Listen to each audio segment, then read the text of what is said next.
नमस्कार, मी ज्योतिष फ्लेवरफुल किचनमध्ये तुम्हा सगळ्यांचं खूप खूप स्वागत। आज मी बनवणार आहे पनीर तंदुरी टिक्का। पनीर टिक्का बनवण्यासाठी मी 2 लिटर दुधाचं पनीर बनवून घेतलं होतं। तर हे मी घरी बनवलेलं पनीर आहे। आता या पनीरचे आपल्याला हवे तसे मोठ्या आणि छोट्या आकारामध्ये तुकडे करून घ्यायचे आहेत। तर इथे मी मोठे मोठे चौकोनी तुकडे करून घेणार आहे, पण जास्त जाड ठेवायचे नाहीयेत। असे मी मधून बघा, तुम्ही बघू शकताय इथे मी पातळच पण मोठ्या आकारामध्ये कट करून घेतलेला आहे। सगळे पनीरचे तुकडे आता मी सेम आकारामध्ये कट करून घेतलेले आहेत। पनीर कट करून झाल्यानंतर मी भाज्या सुद्धा कट करून घेतलेल्या आहेत। इथे शिमला मिरची, टोमॅटो आणि कांदा तुम्ही बघू शकता असे चौकोनी आकारामध्ये कट करून घेतलेला आहे।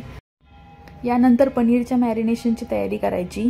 त्याच्यामध्ये मी 4 चमचे दही घेतलेला आहे। त्यामध्ये 2 चमचे भाजलेलं बेसन घातलं, काश्मीरी मिरची पावडर, गरम मसाला, पनीर मसाला, आलं लसूण पेस्ट, मीठ, चाट मसाला, जिरे पावडर घातलं आणि छान मिक्स करून घेतलेलं आहे।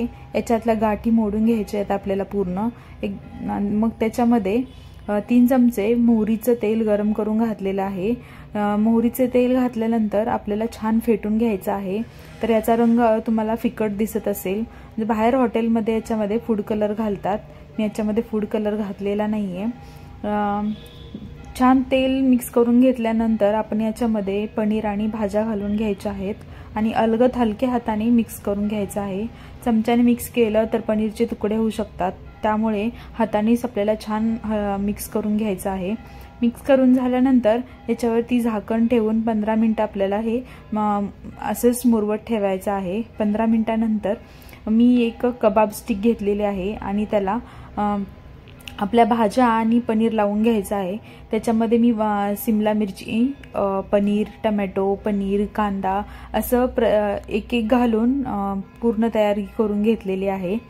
याला आपण डायरेक्ट गॅसच्या फ्लेमवर सुद्धा तुम्ही भाजू शकता। मी कोळशावरती भाजणार आहे। माझ्याकडे तंदूर पेटी आहे, त्याच्यामध्ये मी हे पनीर आपल्याला भाजून घ्यायचं आहे। तर हे तुम्ही बघू शकता, अशा प्रकारची माझ्याकडे तंदूर पेटी आहे। याच्यामध्ये कोळसा घालून कोळसा पेटवायचा आणि ह्याच्यावरती ठेवून आपल्याला असं भाजून घ्यायचं आहे। तुम्ही डायरेक्ट गॅसच्या फ्लेमवर सुद्धा भाजू शकता, ते सुद्धा खूप छान होतं। पण एवढंच की कोळशावरती भाजल्यामुळे याला चव खूप छान येते।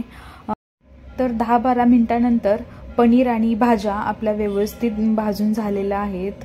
तर तुम्ही बघू शकता आपला 10-12 मिनिटांमध्ये तंदुरी पनीर टिक्का घरच्या घरी एकदम मस्त असं तयार झालेला आहे।